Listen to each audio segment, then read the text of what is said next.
गुलाम नबी आज़ाद जी को 6 दफ़ा राज्यसभा का मेंबर बनाया, यूनियन मिनिस्टर बनाया और मुख्यमंत्री बनाया, और इस बार राज्यसभा की सीट उनको किसी वजह से नहीं दे पाए, तो इस नाराज़गी की वजह से वो पार्टी छोड़ के गए हैं। भूपेंद्र सिंह हुड्डा सीआरपी लीडर हैं, वर्किंग कमेटी के मेंबर शैलजा जी हैं, पहले भी अध्यक्ष रह चुकी हैं। मैं समझता हूँ इस प्रकार की बात स्वाभाविक रूप से खुले मंच से नहीं कहनी चाहिए। जो भी बात अगर कोई चिट्ठी लिखनी भी थी तो प्रेस में नहीं आनी चाहिए थी। बहुत सारे ऐसे लोग हैं जो पार्टी छोड़ के गए। राव इंद्र जी देख लीजिए आप किस हाशिया पे हैं। आज सुधा यादव को और जो है भूपेंद्र यादव को आगे लाया जा रहा है। चौधरी वीरेंद्र सिंह को आप देख लीजिए, यहाँ पर प्रथम पंक्ति में थे, वहाँ पर कोई आज कोई पूछ नहीं है। नमस्कार और आपका स्वागत है डिजिटल प्लेटफॉर्म में। और मेरे साथ इस टाइम में कांग्रेस नेता कैप्टन अजय यादव जी, इनसे हम बात करेंगे। सर, किस तरीके देखते हैं आप हरियाणा में जिस तरीके कांग्रेस एक दूसरे की गुटबाजियाँ थी, उससे कहीं ना कहीं नाराज़ क्या होकर दूसरी पार्टियों में जा रही है? नहीं, ऐसा है कि कुछ लोगों को पार्टी ने बहुत कुछ दिया है।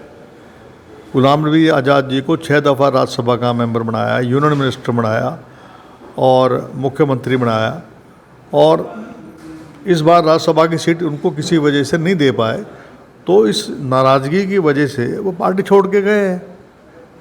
उनको जब से वो सत्ता में जब हमारी पार्टी रही है, उनको कोई ना किसी विपक्ष के नेता थे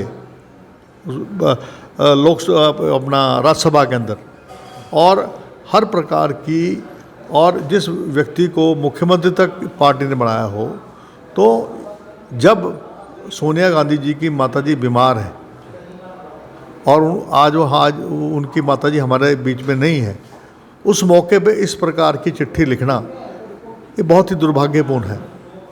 मैं समझता हूँ कि इस प्रकार ये मानवता के खिलाफ भी है। और पार्टी अगर छोड़ने का मकसद केवल उनके स्वार्थ की राजनीति है, पद्म विभूषण उनको दे दिया, उसके बाद जो है मुझे लगता है कि उनका कुछ भाजपा से कुछ कोई बातचीत हुई है, तब उन्होंने जो है पार्टी को छोड़ा है। सर, काफ़ी समय रहे और शैलजा जी एक लेटर पत्र लिखती हैं हुड्डा साहब को, हुड्डा साहब मिल के आते हैं। क्या लग रहा है अंदर खाते कुछ और भी चल रहा है क्या? देखो, ऐसा है, इसके बारे में या तो हुड्डा साहब बताएंगे कि वो क्यों मिलने गए थे, और इससे जहाँ तक बात है शैलजा जी की, और मुझे तो पता नहीं उन्होंने चिट्ठी क्या लिखी है नहीं लिखी है। मेरा ये मानना है कि कभी भी किसी भी मुद्दे को ज़्यादा तुल नहीं देनी चाहिए। भूपेंद्र सिंह हुड्डा सीआरपी लीडर हैं, वर्किंग कमेटी के मेंबर शैलजा जी हैं, पहले भी अध्यक्ष रह चुकी हैं। मैं समझता हूँ इस प्रकार की बात स्वाभाविक रूप से खुले मंच से नहीं कहनी चाहिए। जो भी बात अगर कोई चिट्ठी लिखनी भी थी तो प्रेस में नहीं आनी चाहिए थी। सर, काफ़ी समय से आप भी कांग्रेस में लगातार कांग्रेस में ही हो, लेकिन देखा जाए कि बड़े बड़े जो नेता थे अभी बीजेपी का जो दामन जो थाम रहे हैं, तो किस नज़र देख रहे हैं? कुलदीप बिश्नोई जी पहले चले गए, तो इस तरीके से आप क्या देख रहे हैं? कुलदीप बिश्नोई जी, देखो जी, वो तो कितनी बार पार्टी बदल चुके हैं। अभी आनंद शर्मा जी को आप देख लीजिए, अभी वो म्यूनिसिपल काउंसिल का चुनाव नहीं जीते, उनको राज्यसभा का 4 बार सदस्य बनाया।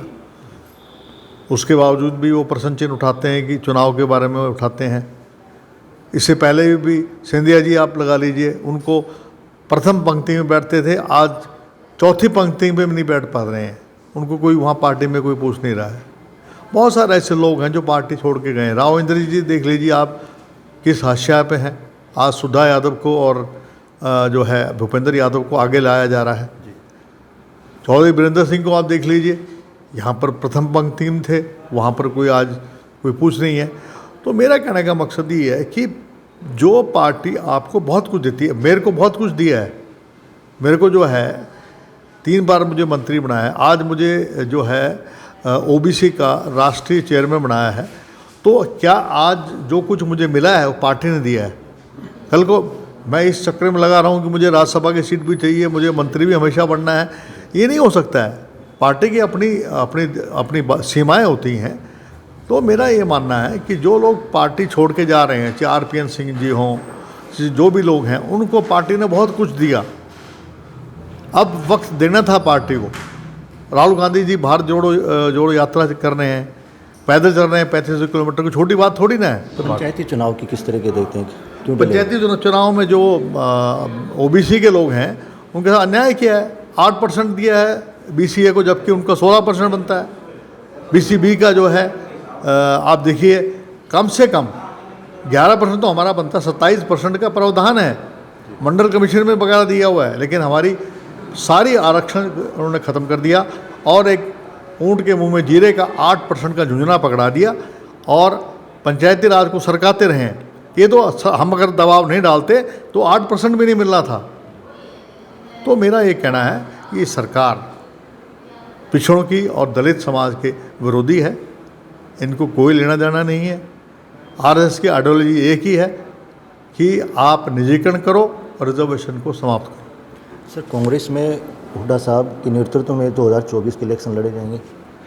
मैं ये कह रहा हूँ कि हुड्डा साहब हमारे सीएलपी लीडर हैं और उदय भान जी पीसीसी प्रेसिडेंट हैं और शैलजा वर्किंग कमेटी के मेंबर हैं। रणदीप सुरजेवाला जी वर्किंग कमेटी के मेंबर भी हैं, जनरल सेक्रेटरी हैं, मैं राष्ट्रीय अध्यक्ष हूँ। तो हम सब मिल के चुनाव लड़ेंगे, सामूहिक नेतृत्व होगा, वो मिल के लड़ेगा चुनाव। कोई भी व्यक्ति अकेला कोई चुनाव नहीं लड़ सकता। ठीक है, इनको अध्यक्ष बनाए, सीएलपी लीडर बनाया है, तो आगे तो यही रहेंगे, लेकिन सामूहिक नेतृत्व जो है वो चुनाव लड़ेगा।